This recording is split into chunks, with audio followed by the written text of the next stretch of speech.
கம்பீரத்துக்கு கரைப்படையாத கைகளுக்கு கள்ளங்கபடம் இல்லாத உள்ளத்துக்கு மாண்புமிகு தமிழக முதல்வருக்கு இனிய பிறந்தநாள் நல்வாழ்த்துக்கள்.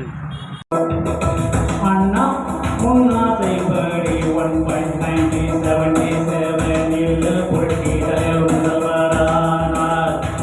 ஐயோ அவராசைப்படி 2.26 புரட்சி தளபதி முதல்வரானார்.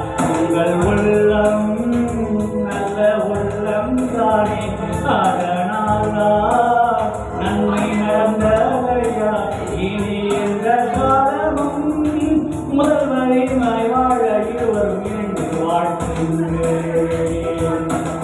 வணக்கம், நான் சென்னையிலேருந்து பேசுகிறேன். கொஞ்சம் வெளியில் போயிட்டு வந்தேன். வெளியில் பார்க்குற சென்னை சிட்டி ஃபுல்லாக தமிழக முதல்வருக்கு பிறந்தநாள் கொண்டாட்டம் அவ்வளோ அருமையாக, எவ்வளோ பேனர், எவ்வளோ சீரியல், எவ்வளோ கட் அவுட்டு, அடாடா சூப்பர்.